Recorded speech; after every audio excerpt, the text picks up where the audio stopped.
नमस्कार, मैं डॉक्टर अक्षत पांडे हूँ, रूमेटोलॉजिस्ट एंड इम्यूनोलॉजिस्ट इंदौर से। आज इस वीडियो में हम बात करेंगे कि क्यों 18 से 45 साल की उम्र के लोगों को वैक्सीनेशन लगना ज़रूरी है। सबसे पहले तो मैं आप सभी को बधाई दूं कि कल से हमारे देश में 18 से 45 साल के लोगों के लिए वैक्सीनेशन चालू हो रही है।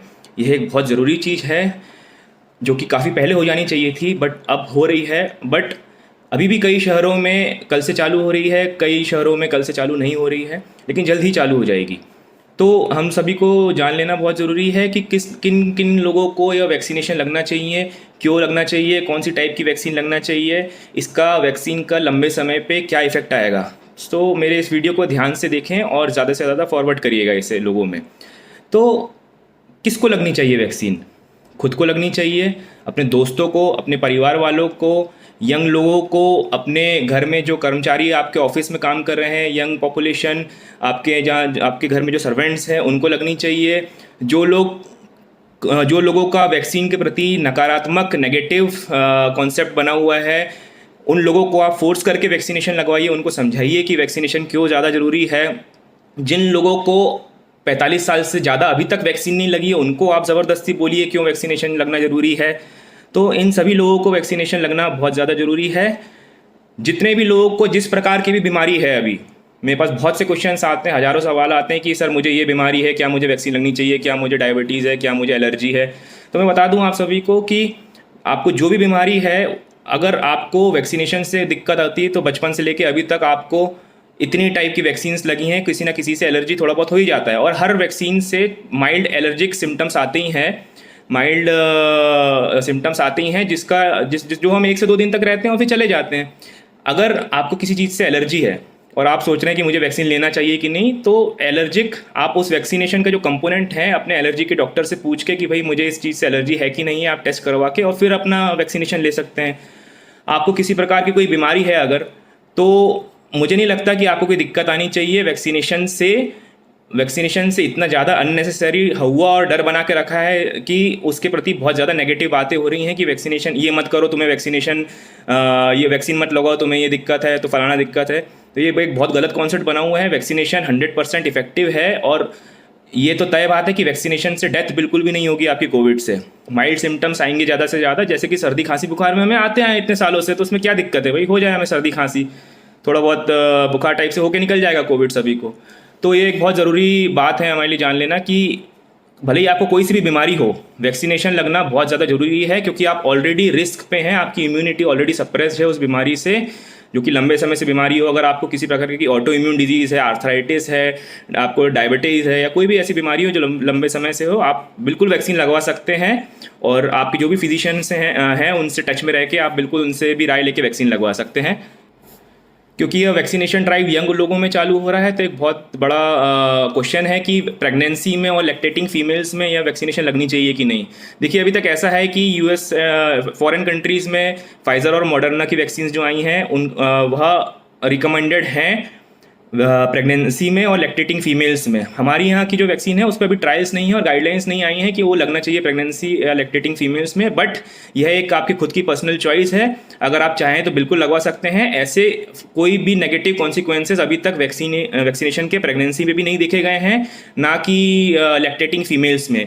एक ये थोड़ा सा सेंसिटिव इशू है, इसलिए लोगों को थोड़ा सा डर बना हुआ रहता है कि वैक्सीनेशन का इस पे प्रेगनेंसी पे इफेक्ट आएगा तो नहीं, या लैक्टेटिंग फीमेल से कोई बच्चे पे कोई असर तो नहीं आएगा। भाई उसमें तो और अच्छी एंटीबॉडीज़ जाएंगी, तो मेरे हिसाब से जल्दी उसकी गाइडलाइंस भी आ जाएंगी हमारे देश में। लेकिन पर्सनल चॉइस है, आपके प्रेगनेंसी में भी अपने वाइफ की वैक्सीनेशन लगवा सकते हैं वाइफ, और अगर कोई लैक्टेटिंग फीमेल है तो वह भी वैक्सीनेट करवा सकती है, बिल्कुल पर्सनल चॉइस है। इसके अलावा वैक्सीनेशन क्यों ज़्यादा ज़रूरी है, देखिए यूएसए, इजराइल, यूके, इधर कितने अच्छा वैक्सीनेशन ड्राइव चल रही है। यहाँ पे मैक्सिमम लोगों ने वैक्सीनेशन करवा लिए है। जो यूएसए में है 55% लोगों ने डबल डोज लगवा लिया है, 44% लोगों ने सिंगल डोज लगवा लिया है।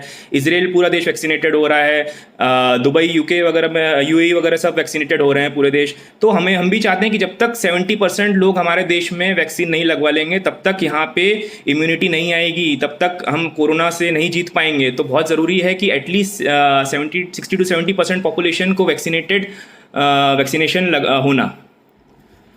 एक बहुत इम्पॉर्टेंट बात है, वैक्सीनेशन क्यों ज़रूरी है। अभी तक हम देख रहे हैं पिछले 3-4 महीने से, पिछले साल जो है सबसे ज़्यादा एडल्ट लोग अफेक्ट हो रहे थे, 45-50 साल से ज़्यादा की उम्र वाले। अभी आपने देखा होगा पिछले 3 महीने में क्यों यंग लोग अफेक्ट हो रहे हैं, किस लिए यंग लोग ज़्यादा मोर्टेलिटी ज़्यादा हो रही है। वो इसलिए हो रही है क्योंकि ये नया स्ट्रेन यंग लोगों पे ज़्यादा इफेक्ट कर रहा है। और दूसरी बात ये है कि जो पिछला स्ट्रेन था वह उसने पिछले साल ऑलरेडी मैक्सिमम एडल्ट पे और बुज़ुर्गों पे अपना इफेक्ट ला चुका है। अब 45 ईयर से ज़्यादा लोगों को ऑलरेडी वैक्सीन भी लग रही है, जिससे उनकी सीवियरिटी कम हो रही है। आप देख रहे हैं कि बुजुर्गों में मोर्टेलिटी कम हो रही है, अब हो रही है अभी भी, लेकिन मोर्टेलिटी कम हो रही है उन लोगों में जिनमें ऑलरेडी वैक्सीनेशन लग चुकी है या जिनको पिछले साल हो चुका है। तो यंग लोगों में अभी तक वैक्सीनेशन नहीं लगा था, इसलिए यंग लोगों की मोर्टेलिटी ज़्यादा हो रही है। तो बहुत ज़रूरी है वैक्सीनेट होना, जल्दी से जल्दी वैक्सीन लगवाना, ताकि अगर आपको अगले 2-3 महीने में भी कोरोना होगा तो उसमें एटलीस्ट मोर्टेलिटी तो नहीं होगी, और यही हम चाहते हैं कि मोर्टेलिटी नहीं हो। तो अगर किसी भी यंग मेल या फीमेल को, अभी पेशेंट को अगर कोरोना हुआ है, तो अगर उसने फर्स्ट डोज लगवा ली है और फिर उसको कोविड हुआ है, तो वो कोविड से रिकवर होने के 14 दिन बाद से लेकर अगले 1 से 1.5 महीने बाद वैक्सीन लगवा सकता है। ड्यूरिंग द कोविड किसी को वैक्सीन नहीं लगवाना चाहिए, और जिनको वैक्सीन नहीं लगी और कोविड हुआ है तो कोविड लगने के 1 से 1.5 महीने बाद आप वैक्सीनेशन लगवा सकते हैं। पहले था कि 90 दिन तक वेट करना है, अब 90 दिन तक वेट नहीं करना है, आप 1 महीने बाद भी वैक्सीन लगवा सकते हैं। दूसरी चीज़ ये कि अभी तक कोई भी ऐसी दवाई नहीं है जो कि 100% इफेक्टिव हो कोविड पे। आप देख रहे हैं रेमडेसिविर, टोस्लिजुमैब और जितने भी टाइप के बड़ी बड़ी दवाइयाँ आई हैं वो सब 50-60% ही इफेक्टिव हैं कोविड में। कितनी भी सीरियस बीमारी हो, सारे 6-6 डोज रेमडेसिविर के लग गए, टोस्लिजुमैब लग गए, अलग अलग स्टेरॉइड्स लग गए, सब लग गए, फिर भी मोर्टेलिटी हो ही रही है कहीं ना कहीं लोगों में। तो वह चीज़ वैक्सीनेशन से रुकेगी। एक बार आपको डबल डोज वैक्सीनेशन लग गया तो उसके बाद आपकी मोर्टेलिटी नहीं होगी।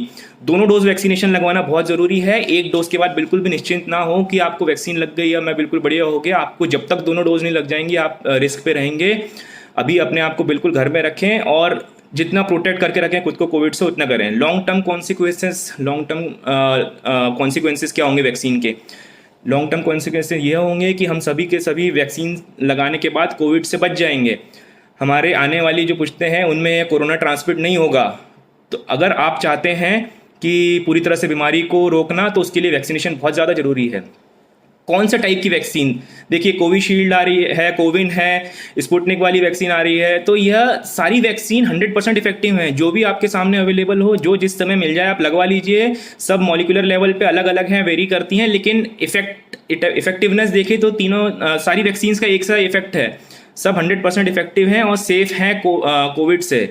तो जितना जल्दी आप अपने आप को वैक्सीनेट करेंगे, जितना आप इसको प्रमोट करेंगे वैक्सीनेशन को, उतनी जल्दी आप बचेंगे। अपने आप को वैक्सीन लगवाना है, इससे कुछ नहीं होगा। आपको आस पड़ोस के लोगों को वैक्सीन लगवानी पड़ेगी, तभी तो ट्रांसमिशन रुकेगा। अगर आपको वैक्सीन लग गई तो आपसे माँ बाप को ट्रांसमिशन रुकेगा, माता पिता को, आपके फैमिली मेम्बर्स को, आपकी सोसाइटी के लोगों को, आपके स्टाफ के लोगों को, सब में ट्रांसमिशन रुकेगा। तो अगर एक ऑफिस में 5 लोग हैं, उसमें एक ही को वैक्सीनेशन हुआ है, 4 को नहीं हुआ है, तो उससे थोड़ी ना फर्क पड़ेगा। आपको सबको पकड़ पकड़ के वैक्सीनेशन लगवानी है। तो इस मैसेज को ज़्यादा से ज़्यादा फॉरवर्ड करिए लोगों में, और सभी जैसे ही वैक्सीनेशन चालू है वैसे ही लगवाइए। Thank you.